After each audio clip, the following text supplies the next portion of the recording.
अस्सलाम वालेकुम and welcome to Dawn Times. तो जनाब, एज आई टोल्ड अर्लियर, मैंने आप लोगों को बताया कि इस टाइम पे काफ़ी स्टूडेंट्स को ऑब्जेक्शन है कि सर इस वक्त में रमज़ान का जो मंथ है, तो इसी वजह से काफ़ी लोग बिज़ी होते हैं। तो सब ने यही कहा कि आप लोग क्लासेस को रिकॉर्डिंग पे लगाएं। जब क्लास रिकॉर्ड हो उसके बाद इस क्लास का link I will add in specific MoD group.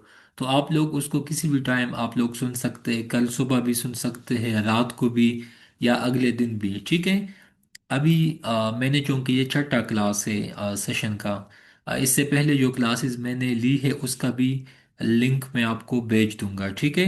लेकिन इस टाइम पे आप लोगों को पता है कभी कभी नेट का भी मसला बन जाता है, but it's my duty on a daily basis आप लोगों को पीडीएफ भी मिलेगा। व्हाट्सएप ग्रुप जो आप लोगों के लिए अलग से मैंने बनाया है, तो सुबह के टाइम पे इंशाल्लाह मैं आप लोगों को ऑन अ डेली बेसिस एक पीडीएफ मतलब आई विल सेंड यू। तो आप लोग कोशिश किया करें कि ऑन अ डेली बेसिस उसको एटलीस्ट एक दफ़ा देख लिया करें। उसी पीडीएफ में शाम को क्लास भी होगा, एंड इंशाल्लाह रात के वक्त में उसमें से पोल भी बनाऊंगा, 5 10 20 एमसीक्यूज उसमें से भी मैं बनाऊंगा।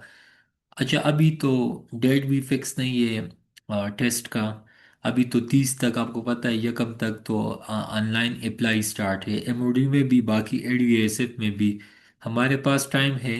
आप लोग बेशक स्लो एंड ग्रेजुअली चले, लेकिन चीज़ों को अभी से मूव ऑन करें। जब आप लोग यहाँ से इंशाल्लाह स्टार्ट लोगे, आगे आपको पता है एफआईए का भी इंशाल्लाह जॉब्स अभी आने वाली है, ठीक है। 500 प्लस जॉब्स आने वाली है, एनसीसीआईए स्पेशली, जो कि एफआईए का भी एक ब्रांच है, अलग से एक डिपार्टमेंट बना है, लेकिन जॉब मेनली एफआईए का ही है।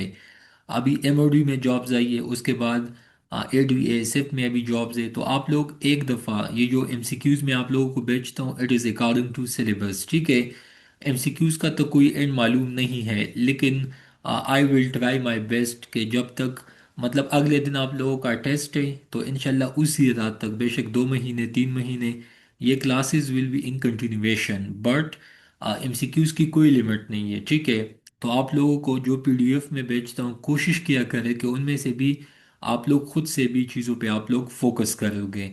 मैं आप लोगों को जो चीज़ें भेज दूंगा, अगेन ये F I A, I B, M O D, ये तमाम के तमाम एग्ज़ाम 2021 टू 2023 एंड 2024, इन तमाम में दो दो तीन तीन चार चार दफ़ा ये एग्ज़ाम्स हमने दी है, ठीक है। मैंने खुद एफ आई ए का भी क्वालिफाई किया था 2022 में, उसमें 81 स्कोर था, 81। एमओडी में 92 था। बताने का मतलब है कि आप लोगों को जितना भी डेटा मैं बेचता हूँ, अलग से ग्रुप बनाया है, आप लोगों को जो भी इशू आता है आप लोग वहाँ पे मुझसे रेलेवेंट पूछ सकते हैं, but it's a interactive session.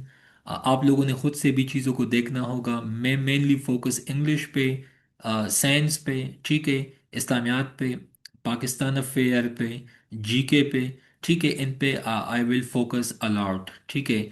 उसके बाद जो रीजनिंग का पोर्शन है, तो इंशाल्लाह वो बिल्कुल एग्जाम के नियर टाइम पे इंशाल्लाह वी विल फोकस।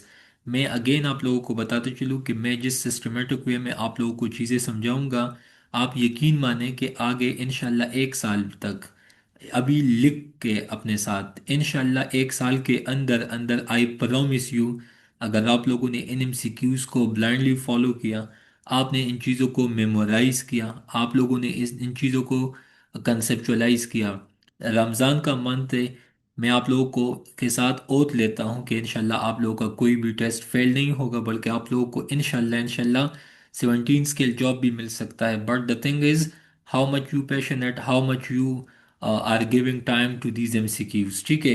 तो again it's on you people. मैं तो आप लोगों को इसी वजह से ये एग्जांपल देता हूँ कि मैंने खुद अल्हम्दुलिल्लाह अभी एजुकेशन डिपार्टमेंट का क्वालिफाई किया, उनसे पहले एमओडी में क्वालिफाई किया, उनसे पहले इंटेलिजेंस एंड मॉनिटरिंग में क्वालिफाई किया, यूथ ऑफिसर का क्वालिफाई किया, मतलब अनलिमिटेड एग्जाम्स, ठीक है, वन पेपर के। तो मैं आप लोगों को वही चीज़ें बताता हूँ, ठीक है। मार्केट में आपको काफ़ी टीचर्स मिलेंगे, आप किसी भी टीचर से पूछ ले कि सर आपने खुद कौन सा एग्ज़ाम क्वालिफाई किया है, मुझे अपना रिजल्ट दिखा दो। मैं आप लोगों को यकीन के साथ, गारंटी के साथ अपने रिजल्ट्स बेच सकता हूँ। तो बताने का एक ही मतलब है कि मैं आप लोगों का टाइम ज़ाया नहीं करूँगा, ना आप लोगों के पैसों से मुझे कोई खास गारज है। लेकिन जितनी चीज़ें मैं आप लोगों को समझाता हूँ, इंशाल्लाह इंशाल्लाह आप लोग इन चीज़ों पे फोकस हो।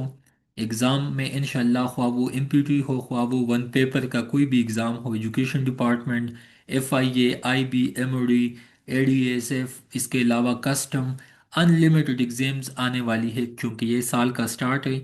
तो एक दफ़ा आप लोगों ने रिलीजियसली एमसीक्यूज़ को टाइम देना है।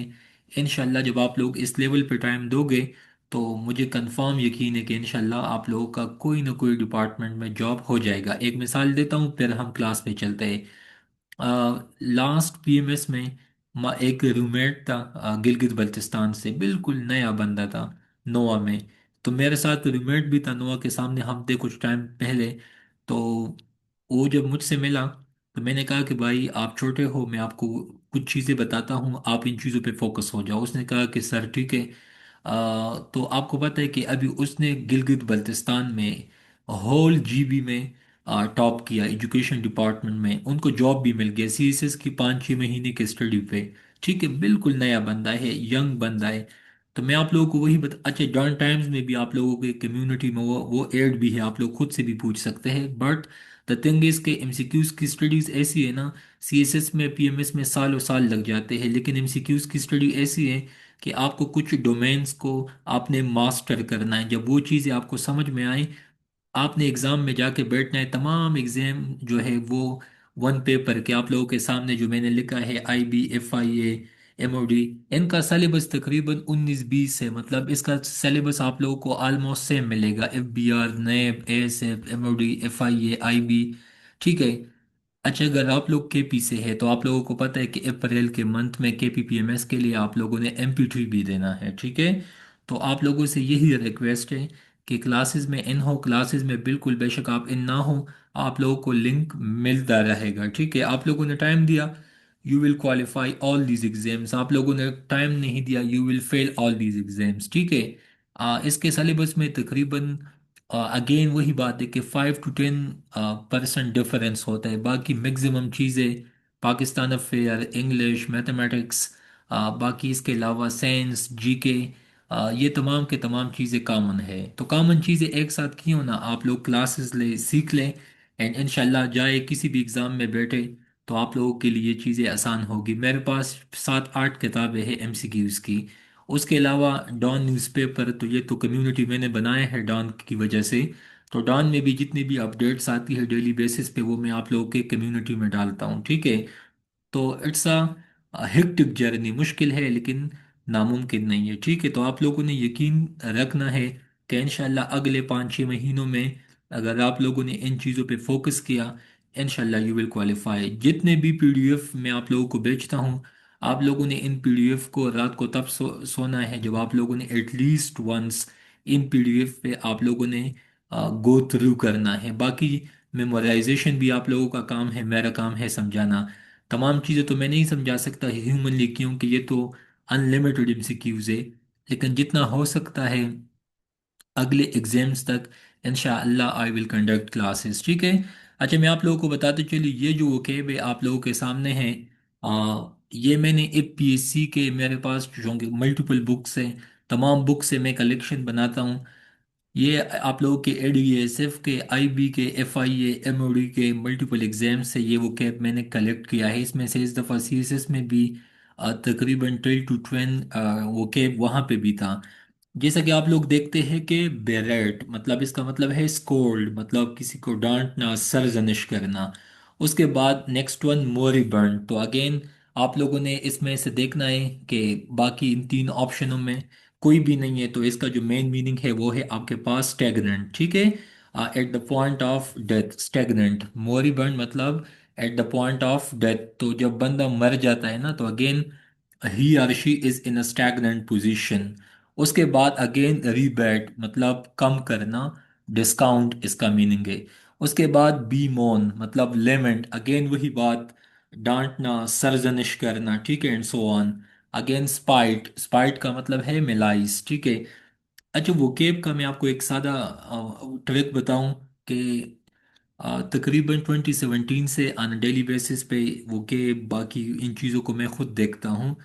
बट ये वक्त के साथ साथ आप लोगों को याद हो सकता है। ठीक है। बट एफपीएससी ने जो मतलब मल्टीपल एग्जाम्स है ना, तो इसमें तो चंद 300 से लेके 400 तक कुछ अल्फाज है, उनका एक कलेक्शन है जहाँ से रिपीटेडली वो क्वेश्चंस पूछते हैं। तो यही एमसीक्यूज है, यही वो कैब है जो कि आपको आगे एग्जाम्स में इंशाल्लाह आएंगे कंफर्म। तो मैंने वही वो कैब आप लोगों के यहाँ पे सेशन में भी ऐड किया हुआ है। मैक्सिमम चीज़ें इंशाल्लाह आप लोगों की यहाँ से कवर अप हो जाएगी, ठीक है।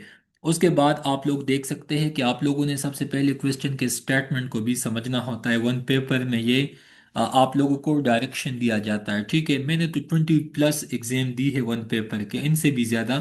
तो आप लोगों को सबसे पहले इंस्ट्रक्शंस को देखना होता है। अब ये लिखा है अपोजिट, तो अपोजिट का मतलब है एंटोनिम, ठीक है। अगेन ऑब्स्टिनेट, ऑब्स्टिनेट का मतलब है जिद्दी, स्टबर्न, ठीक है। जबकि इसका जो उलट मीनिंग है वो है प्लायबल, मतलब एडॉप्टेबल। अभी बिल्कुल आसान है। आप बाकी मीनिंग पे जाए तो आपको बिल्कुल फैशनेबल का तो इसके साथ सेंस नहीं बनता, इनफ्लेक्सिबल का भी नहीं बनता, प्रोमिनेंट तो नुमाया को कहते हैं। तो अगेन प्लायबल एक ऐसा लफ्ज है जो कि ऑब्स्टिनेट का उलट बन सकता है, ठीक है। अच्छा, आपको पता है कि हमेशा से जब वोकेब की बात आती है ना, तो लेट्स सपोज दो पॉइंट ऐसे होंगे जहां पे आपको क्लिक होगा कि हाँ ये हो सकता है। बाकी चार ऑप्शन में कभी कभी दो, कभी कभी तीन बिल्कुल आउट ऑफ द कंटेक्स्ट होते हैं। तो वो केप ज्यादातर आपको सेंस देख के समझना होता है, ठीक है। उसके बाद आगे बताते चलूँ जनाब, आप लोगों के बाद जो बाकी जो पॉइंट्स है, ठीक है। अगेन अनस्टेबल, अनस्टेबल का मतलब क्या है? अनस्टेबल का मतलब है आपके पास स्टडी, स्टडी का क्या मतलब है? अगेन जिसमें ठहराव हो, मतलब जो कि स्टेबल हो, ठीक है। उसके बाद अनस्टेबल तो स्टेबल, ये बिल्कुल आसान है, इसमें कोई मुश्किल नहीं है, ठीक है। उसके बाद आगे बताते चलूँ, वैलिडेट, वैलिडेट का मतलब है वैलिड, वैलिड से निकला है, ठीक है। इस मीनिंग को देख के वैलिडेट। अच्छा, वैलिडेट का तो मतलब है लीगलाइज, किसी चीज को लीगल बनाना, ठीक है। अथेंटिकेट अगेन वही मीनिंग है। तो भाई ये तो भी सिनोनिम है, ये भी कुछ ऑलमोस्ट सिनोनिम है। अच्छा, ये जो लफ्ज है ना, ये मेडिसिन में आता है, स्पूरियस ड्रग्स। ये पाकिस्तान का एक इंस्टीट्यूट है, और drug regulatory authority of Pakistan, जिसको हम सिंपल फॉर्म में ड्रैब कहते हैं, जो कि मेडिसिन इन तमाम चीज़ों को देखता है। तो जो मेडिसिन फेक होगा उसको हम स्पूरियस कहते हैं। अभी ये वो के आपको समझ में आना चाहिए, ठीक है। अच्छा, आप लोग आगे देख ले जनाब। तो ये एक मीनिंग है डिसअप्रूव, वैलिडेट तो उलट किया है। तो भाई इसमें तो कोई रट्टे की बात नहीं है, मैंने ये लफ्ज भी समझाया, ले ये लफ्ज भी समझाया, ये लफ्ज भी समझाया। वोकेबलरी एक ऐसा डोमेन है, आप लोगों ने इन पे काम करना है, तब जाके आपको समझ में आएगा। उसके बाद लेंड, लेंड का मतलब क्या है? ठीक है, देना, देना, ठीक है। जबकि बोरो का मतलब है किसी चीज, किसी से उधार लेना, ठीक है। अगेन आप इसको देख ले, हायर, पान, चीट, तो बिल्कुल सेंस नहीं बनता। यही एक लफ्ज है, क्योंकि हमने ऊपर अपोजिट, तो अपोजिट मीनिंग से खुद आपको पता चल जाता है, ठीक है। उसके बाद ये लफ्ज मैं कई दफ़ा इस्तेमाल करता हूँ क्लासेस में भी। जुडिशियस, जुडिशियस का क्या मतलब है? अक्लमंद, ठीक है। अक्लमंद, जहीन, काबिल, ठीक है। अच्छा, अनईक्वल तो बिल्कुल कोई सेंस नहीं देता। अनलॉफुल अगेन नेगेटिव, नेगेटिव, एम्पेवर, गैर खालिस। तो अगेन ये वाला मीनिंग फिर आपके पास बन जाता है, ठीक है। डिस्क्रीट, इनडिस्क्रीट, ठीक है। उसके बाद अगेन प्रीकेरियस, तो अगेन आप लोग देख ले कि इजी, आसान, कॉशियस, एहतियात, डेंजरस, मुहलिक, तो अगेन सेफ, ठीक है। उसके बाद प्रोफेन, ठीक है, शोइंग डिसरिस्पेक्ट। तो अगेन आप लोगों ने कई दफ़ा सुन लिया होगा कि डेनमार्क में या हॉलैंड में या इस तरह के वेस्टर्न दुनिया में कई दफ़ा रिसेंट पास्ट में होली प्रॉफेट सल्लल्लाहु अलैहि वसल्लम के कैरिकेचर्स बने थे, मतलब उनके खाके बने थे, उनके मुझे मतलब इमेजेस बने थे, ठीक है। तो मुस्लिम दुनिया ने काफ़ी प्रोटेस्ट किया था, क्योंकि अ, मतलब होली, जितने भी पर्सनालिटीज़ हैं उनके मुतालिक अगर कोई भी उल्टा सीधा कहे तो अगेन इनसे मुसलमानों के फीलिंग्स हर्ट होते हैं ना, इसी वजह से। तो ये प्रोफेन लफ्ज कई दफ़ा न्यूज़ में आता है। तो अगेन जब इसका मीनिंग है एरोगेंट का मतलब है, मतलब जिसमें अना हो, ठीक है। बेनाइन का मतलब है कैंसर के दो टाइप से, एक मेलिग्नेंट है, एक बेनाइन है। उसके बाद आगे देख ले, रेस्पेक्टफुल, काबिल इज मतलब काबिल एहतराम, इज्जत, तो अगेन आप लोग देख ले कि इसका इसका सेंस बनता है, बाकी इन दोनों का तो सेंस बनता नहीं है। अच्छा, वोकेबलरी में याद करना नहीं होता, आप लोगों ने समझना होता है। मैंने आपको, अच्छा आपको जब इस मीनिंग का पता होगा ना, तो तब आपको ये इसका भी पता होना चाहिए, इसका भी, तब जाके आप सही लगा सकते हैं। अभी कुछ लोग क्या काम करते हैं, बस वो रट्टा लगाते हैं। अभी लेट सपोज कल को ये चेंज किया, इसकी जगह पे कुछ और लगा दिया, then what you will do. तो इसी वजह से आप लोगों ने एक एक लफ्ज को देख के समझना होता है। मैंने यकीन माने, आई डोंट रिमेम्बर कि ये मैंने कब ये लाइन लगाए हैं, बस मैंने पीडीएफ लगाया, मैंने कहा कि बस चल ठीक है क्लास लेता हूँ। तो आप लोगों को खुद पे इतना यकीन विश्वास होना चाहिए कि आपके सामने कोई भी टॉपिक हो, आप देख के आप कहे क्या चाहिए, बस ये तो यही चीज़ है। मैं हमेशा से अल्हम्दुलिल्लाह I am doing the same. तो इसी वजह से आप लोगों को मैं कहता हूँ कि आप लोगों ने हार्ड वर्क पे भी बिलीफ रखना है, ठीक है। उसके बाद जनाब आगे आप लोग देख ले, माइजरली। अच्छा मैं आप लोगों को बताते चलूँ, ये लफ्ज़ मैंने कई दफ़ा सीएसएस के पास्ट पेपर में भी देखा है। माइजर कंजूस को कहा जाता है, जबकि इसका जो उलट है ना, एक्स्ट्रावेगेंट। अच्छा आपको पता है इसका जो सही मीनिंग है ना, सही लफ्ज़ है, इसको कहते हैं स्पेंडो। स्पेंडो, THRIFT, स्पेंड थ्रिफ्ट। इस लफ्ज का मतलब है कि जो बंदा बिल्कुल फजूल खर्च हो, फजूल में पैसा फेंकता हो, फजूल में पैसा खर्च करता हो। तो अभी आप लोगों को स्पेंड थ्रिफ्ट तो यहाँ पे नहीं लिखा, लेकिन मुझे ये लफ्ज याद है। तो मैंने आप लोगों को यही चीज़ समझाना है ना, कि अगर इसकी जगह पे एक्स्ट्रावेगेंट की जगह पे स्पेंड थ्रिफ्ट हो, तो वो लफ्ज भी आप लोगों को आना चाहिए, ठीक है। उसके बाद आगे डीप। तो डीप अगेन वेरी सिंपल। तो अगेन इसका मतलब क्या है, अगर कोई चीज़ गहराई में है तो अगेन सुपरफिशियल, ठीक है। उसके बाद वैनक्विश। वैनक्विश का मतलब क्या है, अगेन सरेंडर, ठीक है। डिफीट, डिफीट, ठीक है। अच्छा आप लोग इस तरह के मीनिंग को जब देखते हो ना, तो आप लोगों को फर्स्ट जो लफ्ज लिखा है वो, उसका मीनिंग जब आपको आता हो, तो आगे आप लोगों ने एक एक को फिर देखना है कि भाई इसका मीनिंग क्या है।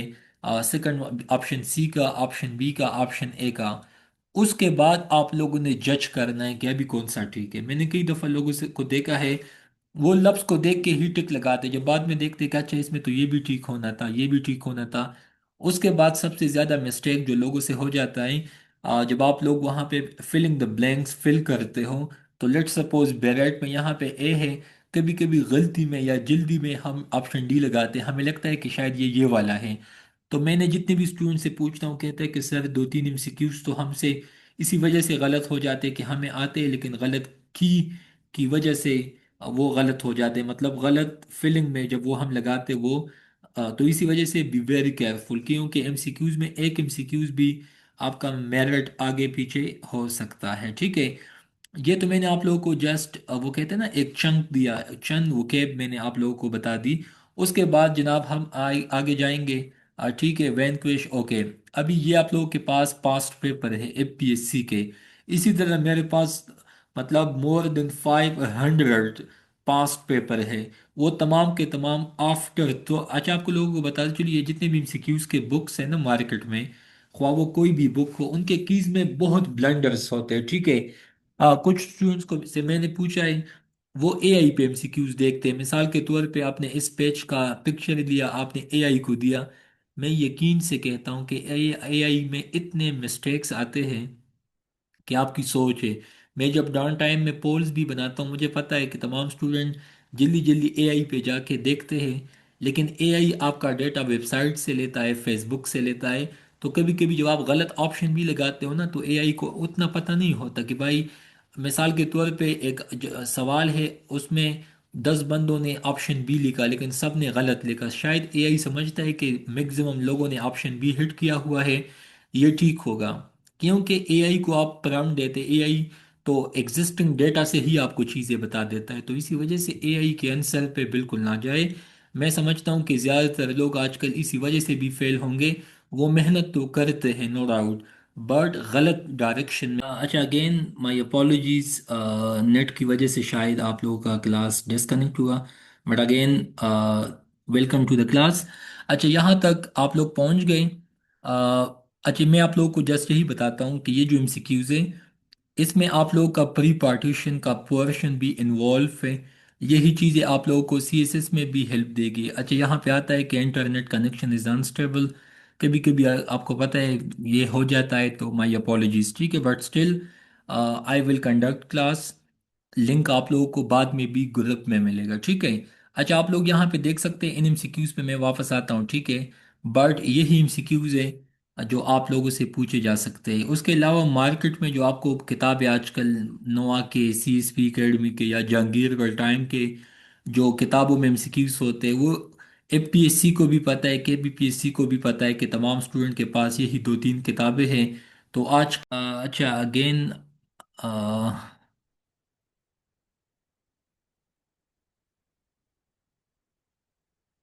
अच्छा ठीक है। तो ये एमसीक्यूज जो है ना, आप लोगों को ऑन डेली बेसिस पे मैं खुद एक एक सर्च करने के बाद आप लोगों को भेजता रहूँगा, ठीक है। उसके बाद ये तो मैंने अच्छा, ये एमसीक्यूज आजकल एपीएससी इस तरह के भी एमसीक्यूज पूछता है कि मिसाल के तौर पे आप लोगों को यूँ बताते चलूँ कि he has superficial knowledge of the subject. अभी आप लोगों से यही पूछा जाता है ना कि इस लफ्ज़ का क्या मतलब है। उसके बाद स्टाइल ऑफ राइटिंग, वर्बोस। तो अभी वर्बोस का क्या मतलब है, ठीक है। उसके बाद he smooth manner and endeared him to everyone. उसके बाद should I communicate the date of the meeting to all the members. उसके बाद the comely young girl prove to be a good receptionist. अभी कॉमिली का लफ्ज़ का क्या मतलब है। इसी वजह से मैं कहता हूँ कि एपीएससी के जो टेस्ट होते हैं ना, सीएसएस का तो अलग से एक पैटर्न है, लेकिन वन पेपर आप लोगों का तब निकलेगा जितना ज़्यादा आप लोग वन पेपर पे फोकस दोगे, एंड सबसे ज़्यादा इंग्लिश पे। तो डॉन टाइम्स के प्लेटफॉर्म में हमने अलग से इंग्लिश सेशन को स्टार्ट किया हुआ है, जहाँ पे आप लोगों के बेसिक से लेकर एडवांस लेवल तक चीज़ें कवर अप हो जाती है, ठीक है। उसके बाद he was vulpine person and so avoided by his neighbour. अभी ये वुल्पाइन लफ्ज़ का क्या मतलब है। उसके बाद एबोरेटिव। उसके बाद तो आप लोग यहाँ पे वैसे लेविश। तो इस तरह की वोकेब जब आप लोग के एग्जाम में आ जाता है, ठीक।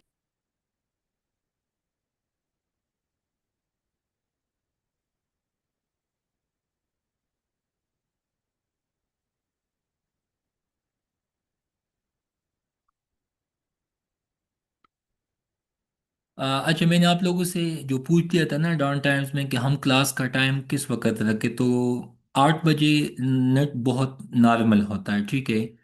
10 बजे के बाद भी बिल्कुल परफेक्ट नेट होता है, ठीक है। तो आप लोग मेरे साथ फिर टाइम डिसाइड करें, क्योंकि ये इस वक्त पे स्पेशली 9 से लेकर 10 तक नेट काफ़ी स्लो होता है, क्योंकि यहाँ पे जब लोड शेडिंग होता है ना, तो इसी वजह से ये दरमियान में पास आ जाता है। बाकी इतना मसला यहाँ पे नहीं होता। तो मैं भी माजरत ख्वाह हूँ नेट की डिसकनेक्टिविटी की वजह से, बट टाइमिंग आप लोग मुझे अपना बता दें। इसमें मेरा कोई फॉल्ट नहीं है, अगर आपको पता है कि नेट कभी कभी मतलब स्लो हो जाता है, तो इसी वजह से, ताकि क्लासेस में कंटिन्यूएशन हो। टाइम तो आप लोग मेरे साथ इजीली डिसाइड करें ताकि उसी वक्त पे क्लास हो, लेकिन जो चीज़ मैंने आप लोगों को समझाना है वो यही है कि मैंने ये तमाम के तमाम पास्ट पेपर आप लोगों के साथ डिस्कस करना है, ठीक है। जैसा कि आप लोग यहाँ पे देख सकते हैं कि निम्बल, अभी निम्बल का क्या मतलब है। उसके बाद विल्टर का क्या मतलब है। उसके बाद आप लोग यहाँ पे देख ले, उल्पाइन देख ले, एबोरेटिव देख ले, रिलायबल देख ले। तो ये छोटे छोटे अल्फाज है, ठीक है। ये कोई इतनी मुश्किल वोकेब भी नहीं है, बट आप लोगों को स्टेटमेंट के फॉर्म में चीज़ बता दिया जाता है, उनसे आपने मतलब निकालना होता है, ठीक है। एबोरेटिव का मतलब है फ्यूटाइल। फ्यूटाइल का मतलब है मतलब फजूल, नाकाम, अनसक्सेसफुल। ये एबोरेशन से निकला है। एबोरेटेड या एबोरेशन उस बच्चे को भी कहा जाता है जो 9 महीनों से पहले, मतलब 6 महीने के में या 7 महीनों के टाइम पे पैदा होता है। तो अगेन वो अनसक्सेसफुल बच्चा होता है, क्योंकि वो लाइकली प्रोबेबिलिटी होता है कि वो उसका डेथ हो जाए। तो अगेन आपको ये मेडिकल लफ्ज है, इसका मतलब फ्यूटाइल है। अच्छा, वोल्पाइन जो है ना, फॉक्सी, क्राफ्टी। आप लोगों ने मैकियावेली का नाम सुना होगा, जो मतलब फ्रेंच फिलोसोफर था, ठीक है। तो अगेन उसका जो बुक है द प्रिंस, तो उसमें भी उसने जो फिलोसोफर किंग है या जो स्टेट्समैन है, उनको वो वही बताता है कि he or she must be like a fox, मतलब कनिंग लाइक अ फॉक्स, ठीक है। तो वो जो वुल्पाइन लफ्ज है, वो ये लफ्ज मैंने वहां पे भी बुक में देख लिया था। तो आप लोगों को एक चीज अगले चीज के साथ लिंक करना होता है, तब जाके ये चीज आप लोगों को हेल्प दे सकती है, ठीक है। उसके बाद आप लोग देख ले कि कॉमनली, ठीक है, तो प्लीजिंग या अपेयरेंस, ठीक है। उसके बाद वैसे ये कॉमली कॉमली एक सॉन्ग भी है, ठीक है, लेकिन अगेन वो इनसे चेंज है। कॉमली का मतलब है प्लीजिंग या अपेयरेंस, ठीक है। उसके बाद आप लोग इस लफ्ज़ को देख ले कि कम्युनिकेटिव, कम्युनिकेटिव का क्या मतलब है, इस लफ्ज़ में तीनों में देख ले, अगेन विद होल्ड। तो बताने का, अच्छा, निम्बल का क्या मतलब है, अलर्ट, ठीक है। ये मैं जल्दी जल्दी से बताता हूँ ताकि आप लोगों को जस्ट चीज़ों का समझ आए, क्योंकि आप दोनों आज क्लास में नए हैं, बाकी पुराने स्टूडेंट के साथ तो मैंने डेमो क्लास लिया है, ठीक है। आगे मैं वैसी चीज़ बताते चलूँ। इसके बाद आप लोगों को मैं समझाऊंगा, आप लोगों के, हाँ, उन वो कैप को देख लें। टेनेट, टेनेट या कैंड, अच्छा, ये जो लफ्ज़ है कैंड, ये आप लोगों का जो जीएसए का सिलेबस है, सीएसएस का कैनिंग, कैनिंग मेथड है, फूड प्रिजर्वेशन का जो टॉपिक है, ये लफ्ज आप लोगों को वहां पे मिलेगा। इनएविटेबल, इनएविटेबल का मतलब है कि मौत जो है ना, डेथ, इट इज अनअवॉइडेबल। आप जो कुछ भी करें, एंड पे आपने, हमने सब ने इस दुनिया से जाना है, ठीक है। So death is inevitable, life is मतलब short, life is ephemeral, ephemeral का मतलब है कि बहुत कम, मतलब बहुत शॉर्ट है, और उसके बाद मौत आना ही है। तो डेथ इज इनएविटेबल, ठीक है।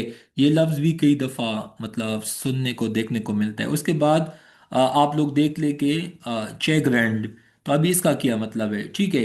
तो मैं वही लफ्ज बताते चलूँ कि ये क्लास मैंने आप लोगों के साथ कल से दोबारा वापस लेना है, बट समझाने का मतलब है कि इस तरह की वोकेब अगर आपको आता है तो इनशाला यू विल क्वालिफाई एग्जाम्स। जिन स्टूडेंट्स को ये नहीं आता, अगर वो सिर्फ इस आस पे बैठे हैं कि मतलब किसी भी रैंडम किताब से मैं चीज़ें देख लूँगा, एग्ज़ाम में जाके बैठ जाऊँगा, हो जाएगा, 50, 60, 65, 60, 70 तक शायद वो स्कोर ले ले, लेकिन जहाँ पे सिलेक्शन की बात है, मैं यकीन से कहता हूँ कि वो बहुत मुश्किल हो जाता है, क्योंकि आपने इन चीज़ों को कंसेप्ट वे में समझना होता है, ठीक है। क्लासेस का यही फ़ायदा है कि हम अपनी एक्सपीरियंस से आप लोगों को चीज़ें बताते हैं, ठीक है। बाकी आपने से काफ़ी लोग चीज़ें देखते हैं, लेकिन मैं ऐसे ऐसे लोगों को, दोस्तों को भी बताता हूँ, 32 32 साल पे वो लोग पहुँच गए इस्लामाबाद में मेरे साथ, यकीन माने उनका पीएचडी लेवल का जॉब नहीं पास होता, मैं कसम से कहता हूँ। ऐसे ऐसे दोस्त है कि 3 सीएसएस, दो 2 पीएमएस देने के बाद भी उनका पीएचडी, वो जो प्राइमरी स्कूल टीचर के जॉब्स आते हैं ना, वो भी उनसे पास नहीं होता। तो अगेन, एमसीक्यूज की स्टडी मजाक नहीं है, आपने बहुत टाइम देना होता है, समझना होता है, ठीक है। बेशक आपने जितनी भी अटेम्प्ट दी हो, इट डजेंट मैटर, आपको चीज़ आता है, इट्स मैटर अलॉट, ठीक है। उसके बाद आगे बताते चलूँ कि आपको इस तरह के लेंथी स्टेटमेंट भी कभी कभी आप लोगों को दिए जाते हैं, जैसा कि आप लोग यहाँ पे देख सकते हैं कि cryogenic engine find application in rocket technology. आजकल इस तरह के मतलब डिफिकल्ट एमसीक्यूज आते हैं। उसके बाद आप लोग यहाँ पे देख सकते हैं कि ये जो सेंटिलेशन काउंटर है, मतलब इसके अलावा स्पेक्ट्रोफोटोमीटर किसे कहते हैं, माइक्रोस्कोप किसे कहते हैं, माइक्रोस्कोप के आगे मल्टीपल टाइप्स है, simple microscope, compound microscope, electronic transmission microscope, scanning electron microscope, ठीक है। इसके अलावा जेम वेब्स टेलीस्कोप, ठीक है। मतलब मैंने सिर्फ माइक्रोस्कोप कर देखा, मैंने आपको 5 टाइप्स बता दी। उसमें बाद सिंगल आई पीस किसे कहते हैं, डबल आई पीस किसे कहते हैं, ह्यूमन आई और माइक्रोस्कोप में क्या फ़र्क है, एक एक एमसीक्यूज पे आप लोगों ने सोचना है, तब जाके आपको ये तमाम चीज़ें माइंड में बैठ जाएगी, ठीक है। इसके अलावा आप लोगों को बताते चलूँ कि आजकल दुनिया में रेयर अर्थ मेटल पे मतलब हंगामा है, मसाइल है, पूरी दुनिया इस रेस में लगी हुई है। तो लेट सपोज ये निकल किस चीज़ में इस्तेमाल होता है, कैडमियम कहाँ पे इस्तेमाल होता है, जिंक कौन सी चीज़ में इस्तेमाल होता है, कार्बन का कहाँ पे इस्तेमाल है, आयरन कहाँ कहाँ पे इस्तेमाल होता है, लेड कौन कौन सी चीज़ों में इस्तेमाल होता है। आपने रट्टा नहीं लगाना सिर्फ ऑप्शन पे, बल्कि इसका भी आपको अगर नॉलेज हो तो अच्छी बात है, क्योंकि कल को शायद कार्बन के एटॉमिक नंबर का पूछ ले, एटॉमिक मास का पूछ ले, ठीक है, पीरियोडिक टेबल में कौन से नंबर पे आता है। तो वो तमाम एमसीक्यूज में कुछ पॉइंट आप लोगों को खुद से बताऊंगा कि ये चीज़ें देख लो, इनशाला आप लोगों को इस मेथड से तमाम चीज़ें कवर अप हो जाएंगी, ठीक है। उसके बाद ये तो चंद चीज़ें थी जो कि मैंने जस्ट समझाना था। उसके बाद आप लोग देख लो, ठीक है। ये अभी लेट सपोज इन टॉपिक्स को देख लो। जिन स्टूडेंट्स ने पाकिस्तान अफेयर क्लासेस लेनी है वो सेशन में भी आ सकते हैं। कुछ लेक्चर्स मैंने डॉन टाइम्स पे अपलोड भी की है। आज भी मैंने सुबह 11 बजे क्लास था, तो इसमें काफ़ी चीज़ें हमने डिस्कस की कि सिमन कौन था, सिमन कमीशन में कितने लोग थे, सिमन कमीशन इंडिया कब आया था, सिमन गो, सिमन गो, सिमन कमीशन को क्यों कहा था कि भाई निकल जाओ, क्विट इंडिया मूवमेंट का इससे क्या ताल्लुक है, सिमन कमीशन में कितने ब्रिटिशर लोग थे, इसमें हिंदुस्तान के लोग क्यों नहीं थे। एक सिमन कमीशन पे आपने ये नहीं याद करना कि 1929 में क्या हुआ था, कैद आजम 14 नुकात भी आए थे, ठीक है। 1929 में और कुछ किया हुआ था। तो आपने एक एमसीक्यू से, अच्छा 1928 में नेहरू रिपोर्ट आया था, 1927 में दिल्ली प्रपोजल आया था, 1930 में इलाहाबाद एड्रेस अल्लामा इकबाल ने दिया था। मैं तो अल्हम्दुलिल्लाह इस तरह एमसीक्यूज को देखता हूँ। एक एक एमसीक्यूज को देख के यकीन माने मुझे पता, अच्छा इसका ये काम था, इसका ये काम था। सर आगा खान कौन था, लियाकत अली खान कौन था, लियाकत अली खान कब वफात पा गया, लियाकत अली खान पाकिस्तान का फर्स्ट प्राइम मिनिस्टर था। 1945-46 के इंतखाबात में वो आपके पास फाइनेंस मिनिस्टर था। सर आगा खान कौन था, इसका ऑल इंडिया मुस्लिम लीग से क्या ताल्लुक था, ठीक है। तो इस तरह के आप लोगों ने चीज़ों को देखना होता है। सेपरेट इलेक्टोरेट का क्या मतलब था, 1/3 का क्या मतलब था, 1/4 का क्या मतलब था। नेहरू रिपोर्ट में 1/4 की बात थी, कायद आज़म के 14 नुकात में 1/3 की बात थी। सेपरेट इलेक्टोरेट का डिमांड हमेशा से मुस्लिम लीग का क्यों रहा, और कांग्रेस को इस पे ऑब्जेक्शन क्यों था, ठीक है। तो इस तरह के आप लोगों ने जब एमसीक्यूज को समझोगे ना, आप लोगों का टेस्ट पास तो किया, इंशाल्लाह आप टॉपर होंगे, ठीक है। बट अगेन आप लोगों ने टाइम देना होगा एंड पूछना होगा, चीज़ों को समझना होगा, ठीक है। उसके बाद लेट सपोज मैंने आप लोगों को जस्ट ये रैंडम बता दी, ठीक है। आप लोग जस्ट इस एमसीक्यूज को देख ले कि जवाहरलाल नेहरू कौन था, मोतीलाल नेहरू का बेटा कौन था, ये था। आज इंडिया का फाउंडर कौन है, जवाहरलाल नेहरू। इंडिया का फर्स्ट कॉन्स्टिट्यूशन किसने बनाया, इंडिया का फर्स्ट पीएम कौन था, ये बंदा कब वफात पा गया, ठीक है। इसके अलावा महात्मा गांधी कौन था, महात्मा गांधी का जो मोमेंट था, ठीक है, नॉन वायलेंस पैसिफिज्म, ठीक है। आ, महात्मा गांधी कब, उनको कब कत्ल किया गया, गॉडसे ने इसको कत्ल किया, उसका ताल्लुक आरएसएस से था, ठीक है। इसके अलावा आजकल इसका मज़ार कहाँ पे है, गांधी की टीचिंग्स में कौन कौन सी चीज़ें आती है, ठीक है। तो इस तरह की आपने चीज़ों को समझना होता है, ठीक है। उसके बाद अगर आप लोगों को मैं यहाँ पे बताऊं कि नेहरू रिपोर्ट, अभी आप लोगों को जैसे ये रिपोर्ट लगेगा, मैं चूंकि तो क्लासेस लेता हूँ, मुझे तो ये भी पता है कि भाई नेहरू रिपोर्ट में किया था, डिमांड किया था, कायद आज़म को वो पॉइंट्स क्यों अनएक्सेप्टेबल थे, मुस्लिम लीग को नेहरू रिपोर्ट में कौन कौन से पॉइंट्स पे एतराज़ात थे, कायद आज़म के 14 नुकात में नेहरू रिपोर्ट पे कॉमनैलिटीज़ कौन कौन से पॉइंट्स पे थी। यही क्वेश्चन तो आप लोगों से इंटरव्यूज़ में भी पूछे जाते हैं। मुझे जब स्टूडेंट मिलते एग्ज़ाम के बाद, सर मैंने प्लान एकेडमी में जाने, मैंने कहा किस चीज़ के लिए, कहते हैं कि इंटरव्यू की तैयारी के लिए। मैं एक जवाब देता हूँ, अगर आपने अपने सिलेबस को सही मानों में समझाए, आपको किसी भी एकेडमी में इंटरव्यूज़ के लिए नहीं जाना चाहिए, क्योंकि आपको यही चीज़ें आना चाहिए। लेकिन जब आपको नहीं आती, इसी वजह से आप लोग फिर एकेडमीज में जाते, इवन CSS PMS क्वालिफाई करने के बाद भी, या वन पेपर के बाद भी। तो मैं तो वही बात कहता हूँ कि भाई इस रिपोर्ट में किया था, ये पॉलिटिकल रिपोर्ट किया होता है। तो भाई चीज़ों को खुद से भी आप लोग देख सकते हो, ठीक है। उसके बाद जनाब ये इसी तरह के एमसीक्यूज अगर आप लोगों से हो पा सकते हैं, तो वन पेपर आपके लिए मजाक होगा। नहीं तो आप लोगों ने टाइम देना होगा। मुश्किल तो कुछ भी नहीं है। उसके बाद मैं आप लोगों को एक आसान एमसीक्यूज बताता हूँ। ये एक एमसीक्यूज है, what is the heartiest planet. तो वेनस जो है ये हार्टेस्ट प्लेनेट भी है, ये ब्राइटेस्ट प्लेनेट भी है, ठीक है। उसके बाद आपको पता है कि अर्थ का जो सिस्टर प्लेनेट है वो भी वेनस है। तो एक एमसीक्यू से मैंने आप लोगों को तीन चीजें बता दी, ठीक है। उसके बाद the planet which revolve very slowly around the sun, तो ये आपके पास नेपच्यून है, क्या है, नेपच्यून है। उसके बाद वो कौन सा प्लेनेट है जो कि जमीन के बिल्कुल नजदीक है, तो वो आपके पास वीनस है, ठीक है। अफगानिस्तान का नेशनल पोएट कौन है, वो आपके पास खुशहाल खान खटक है। खुशहाल खान खटक का जो यूनिवर्सिटी है वो कहाँ पे मौजूद है, खुशहाल खान खटक जो है, अगेन आप लोगों को पता होना चाहिए कि पुश ये अफगानिस्तान का नेशनल पोएट भी है, ठीक है। उसके बाद आप लोगों को बताते चलूँ कि अर्जेंटीना फुटबॉल टीम भी वैसे बहुत फेमस है। तो जोस हर्नांडेज जो है, यह इसका नेशनल पोएट भी है, ठीक है।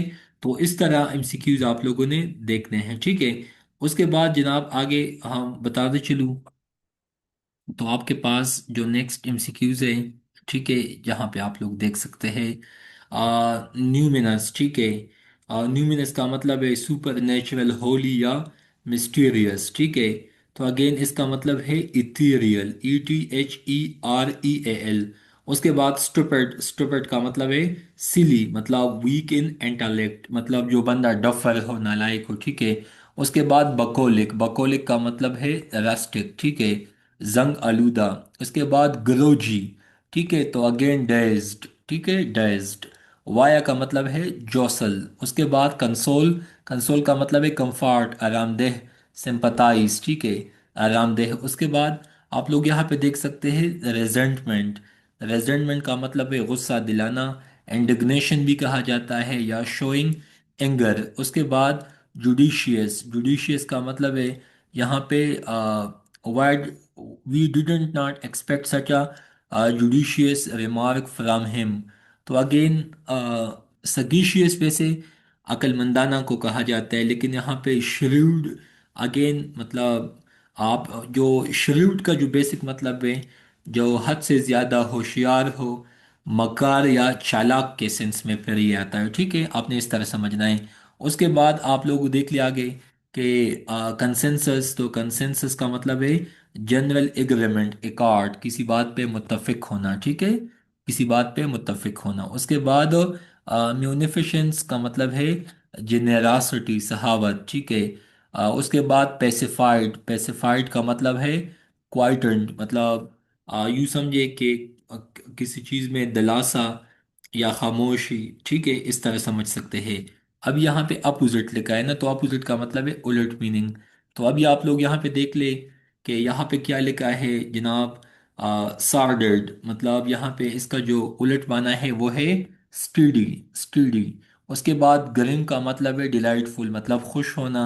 डिप्लीट का मतलब है कमी, रेफ्लेनिश, अगेन ये उसका उलट है। एंड उसका जो नेक्स्ट मीनिंग है केजोल, केजोल का मतलब है वरगलाना, जबकि इसका जो उलट मीनिंग है डिशवेड। अभी ये आपके पास इस दफ़ा CSS 2026 में ये आया है, तो आप लोगों को इस लफ्ज़ पे भी सोचना चाहिए, ठीक है। तो अगेन ये वोकेबलरी आप लोगों को मैंने बताया है कि आप लोगों के पास इंग्लिश ऑक्सफोर्ड डिक्शनरी होना चाहिए, ऑक्सफोर्ड का। तो आप लोगों को एक एक मीनिंग पे जाके अगर समझना है, मुझे तो आता है, इसी वजह से मैं जल्दी जल्दी बताता हूँ, सेल ऑप्शन पे लगाता हूँ। बाकी एक एक लफ्ज़ पे आप लोग अभी फेरोशियस, पेनफुल, ठीक है, डिस्क्लोज, कन्फाइड, ठीक है, ये तमाम के तमाम अल्फाज मेरे पास तो वोकेबलरी लिस्ट में भी है। बट द थिंग इज़ के वो जो ऑक्सफोर्ड इंग्लिश डिक्शनरी है, आप इस तरह के एक एक लफ्ज़ भी वहाँ पे देख सकते हैं, क्योंकि वहाँ पे बिल्कुल छोटे छोटे सिंप्लीफाइड फॉर्म में, सिंपलेस्ट फॉर्म में डिफिनीशंस लिखी गई है, ठीक है। उसके बाद ये आपके पास सेंस है, तो सेंस में भी ये मैंने बिल्कुल बेसिक से स्टार्ट लिया है। इंशाल्लाह हम आगे फिर एडवांस लेवल पे जाएंगे। तो मतलब जब आप लोगों को बेसिक का समझ आएगा, तो आप लोग आसानी से आगे भी चीज़ों को समझेंगे। जैसा कि आप लोग यहाँ पे देख सकते हैं कि ह्यूमन बॉडी में कितने बोन्स होते हैं, 206। लंग किस चीज़ के लिए इस्तेमाल होता है, ऑक्सीजनेशन के लिए, ठीक है। उसके बाद लंग्स को किस चीज़ ने प्रोटेक्ट किया हुआ है, रिब्स ने। बॉडी में पंपिंग आर्गन कौन सा है, हार्ट। किस आर्गन का शेप जे शेप है, जे शेप। तो ये आपके पास स्टमक, ठीक है। Biggest part of digestive tract, again stomach, ठीक है। उसके बाद आप लोग देख सकते हैं कि मतलब ह्यूमन बॉडी में कितने टीथ है, तो अगेन आपके पास इंसिसर, केनाइन, प्रीमोलर एंड मोलर। तो अगेन ये आपके पास चार टाइप्स बन जाते हैं, ठीक है। तो इस तरह के एक एक लफ्ज़ पे आप लोगों ने सोचना है, ठीक है। उसके बाद आप लोगों को बताते चलूँ कि डिटेल में जब ये चीज़ें मैं समझा दूंगा, आहिस्ता आहिस्ता एक एक लफ्ज़ भी साथ साथ समझाऊंगा। अच्छा, स्माइलिंग के लिए बॉडी में कितने हड्डी चाहिए, मतलब मसल चाहिए, तो 14, 14, ठीक है। उसके बाद इंसानी बॉडी में, ह्यूमन बॉडी में आपके पास टोटल मसल्स कितने हैं? तो ये 650 कुछ किताबों में लिखा है, लेकिन 600 प्लस, ठीक है। उसके बाद अगेन स्कल में कौन कौन चीज़ मौजूद होता है? ब्रेन, ठीक है। ह्यूमन बॉडी के फंक्शन को कौन कंट्रोल करता है? ब्रेन, ठीक है। उसके बाद पौधे में, प्लांट में कितने पार्ट्स होती है? पांच, ठीक है। तो अगेन आप डायग्राम में भी बताता हूँ, देख सकते हैं, ठीक है। उसके बाद आपको बताते चलूँ कि इम्पोर्टेंट फंक्शन ऑफ लीव्स, तो लीव्स का मेन काम है फूड को तैयार करना। प्लांट के बॉडी को वाटर एंड मादनियात किस चीज़ से ट्रांसपोर्ट होती है? स्टेम से। बाकी ज़मीन से मिनरल्स को कहाँ से एब्जॉर्प्शन होती है? अगेन रूट से, ठीक है। प्लांट का वो कौन सा हिस्सा है जो कि अंडरग्राउंड होता है? अगेन वो आपके पास रूट होता है, ठीक है। तो ये चीज़ें आप लोगों ने समझनी होती है। It's very simple, nothing difficult in this, ठीक है। अच्छा, आप लोग जब यहाँ पे देखते हो कि मैंने कहा कि पांच, तो आप लोग यहाँ पे देख सकते हैं कि रूट है, स्टेम, फ्रूट, फ्लावर, लीफ, तो ये पांच हिस्से बन गए ना। उसके बाद आगे आप लोग देख सकते हैं कि इकोसिस्टम कैसे कहते हैं। इकोसिस्टम में बायोटिक चीज़ें भी है एंड एबायोटिक भी है। बायोटिक में तमाम जिंदा चीज़ें हैं, जबकि एबायोटिक में नॉन लिविंग चीज़ें आती हैं, ठीक है। उसके बाद बायोटिक कंपोनेंट में तमाम लिविंग थिंग्स शामिल है, ठीक है। बायोटिक एबायोटिक कंपोनेंट में आपका पानी आ जाता है, ठीक है। फूड चेन कहाँ से स्टार्ट होता है? प्रोड्यूसर, अगेन प्रोड्यूसर वही है जो कि प्रोडक्शन करता है, उसके बाद उस पर डिपेंडेंट कौन होता है? कंज्यूमर, मतलब आके वो खा जाता है, ठीक है। तो हम इंसान भी कंज्यूमर है, हम खुद से तो कोई भी चीज़ पैदा नहीं करते, जबकि फसलें दे के या पौधे दे के, तो वो फ्रूट या मतलब सब्जी, अनाज, बीज, वो तमाम चीज़ें प्लांट प्रोड्यूस कर दिए ना, हम तो उनको खाते हैं, ठीक है।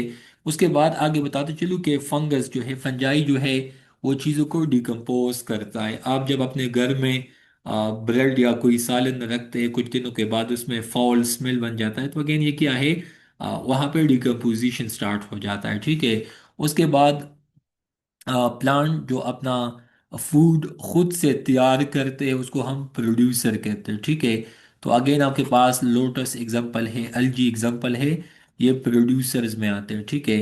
अच्छा, एनिमल जितने भी है ना, वो जब प्रोड्यूसर से फूड खाते हैं उसको हम कंज्यूमर कहते हैं। एनिमल तमाम के तमाम कंज्यूमर में आते हैं, क्योंकि वो रेडीमेड चीज़ों को कंज्यूम कर देते हैं, ठीक है। तो ये आपको पता होना चाहिए। उसके बाद लेट सपोज आगे आप देख ले, हमारे एनवायरनमेंट में दो चीज़ें हैं, एक लिविंग है, एक नॉन लिविंग है। तो लिविंग को बायोटिक कहा जाता है, नॉन लिविंग को एबायोटिक कहा जाता है। फंजाई भी आपके पास डिकम्पोजर में आता है, ठीक है।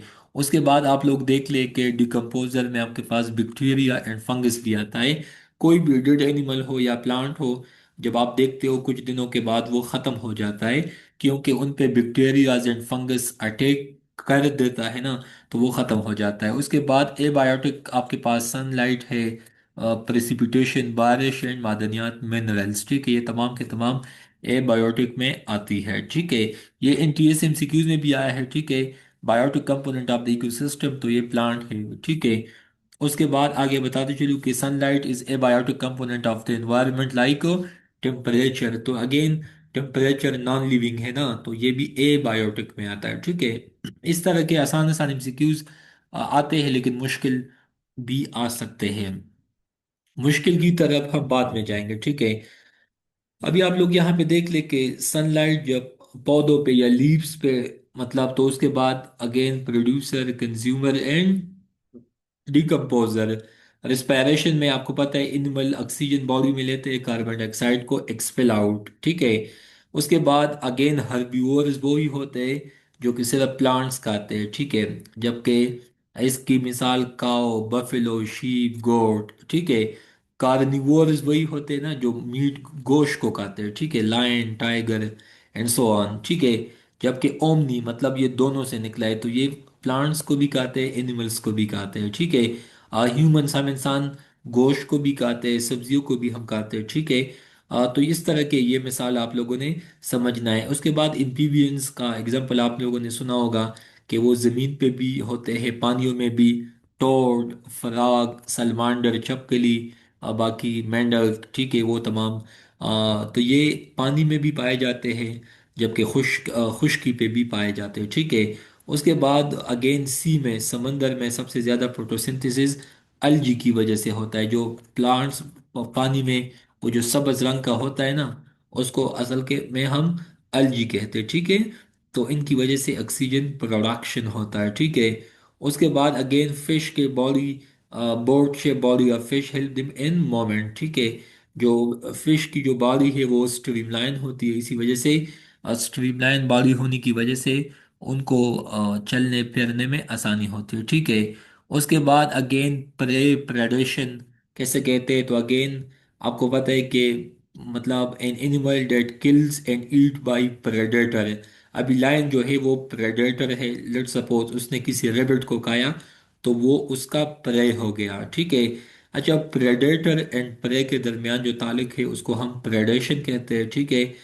उसके बाद आगे बताते चलूँ कि ये दुनिया का निज़ाम कुछ यूँ है कि आप लोग देख लो कि सनलाइट की वजह से मतलब सब्जा उगता है ना, grass and so on. Rebate grass को खाता है, लायन रेबिट को खाता है, ठीक है। लायन को कोई चीज़ नहीं खाता। तो ये टॉप लेवल पे है, ये सेकंड लेवल पे, ये थर्ड लेवल पे एंड सो ऑन, ठीक है। उसके बाद when a lion hunts and eat their, इसको हम प्रीडेटर कहते हैं, क्योंकि लायन तो आपको पता है आए दिन लायन जब आपने अगर नेशनल जियोग्राफिक को देख लिया हो तो lion most of the time attack on their and they eat them, ठीक है। उसके बाद पैरासाइटिज्म कैसे कहते हैं, तो मॉस्किटो के मिसाल देख ले। वो आके खून चूसता है, चला जाता है, उल्टा अपने होस्ट को मतलब उसको डिजीज भी कॉज कर देता है। इसको हम कहते हैं पैरासाइटिज्म, ठीक है। एक है कॉमनसेलिज्म। कॉमनसेलिज्म में यही है कि एक चीज आप पे डिपेंडेंट होता है, इनसे आपको नुकसान नहीं होता, जबकि उसको फायदा होता है। एक होता है म्यूचुअलिज्म। म्यूचुअलिज्म में दोनों को फायदा होता है। पैरासाइटिज्म में नुकसान, म्यूचुअलिज्म में दोनों को फायदा, कॉमनसेलिज्म में एक को ना फायदा है ना नुकसान है, अगले बंदे को फायदा है, ठीक है। इस तरह आपने चीजों को समझना है, ठीक है। तो ये आपके पास मतलब है ह्यूमन बॉडी के हवाले से ये एमसीक्यूज है। लेकिन चल ये मैं फिर कल आप लोगों को करा दूंगा। ये आज के लिए 1 घंटे का क्लास था। इंशाल्लाह उम्मीद यही है कि आगे भी क्लासेस कंटिन्यूएशन में होंगी। पीडीएफ आप लोगों को मिलता रहेगा। इसमें से कोई सवाल हो, कोई पूछना हो, आप लोग बाद में भी पूछ सकते हैं इंशाल्लाह। आगे कोशिश यही है कि क्लासेस मतलब 90 मिनट का हो या 70 मिनट का क्लास हो, ताकि एक क्लास में आपको मैक्सिमम चीज़ें कवर अप हो। जब बेसिक चीज़ें आपको समझ में आएगी, एडवांस लेवल मतलब 1 वीक में भी मैं आपको समझा सकता हूँ इंशाल्लाह। जब इन चीज़ों पे कंसेप्ट बनेगा, उसके बाद साइंस में भी एमसीक्यूज पूछे जा सकते हैं, तो इंशाल्लाह सब अच्छा होगा, ठीक है। So thank you so much.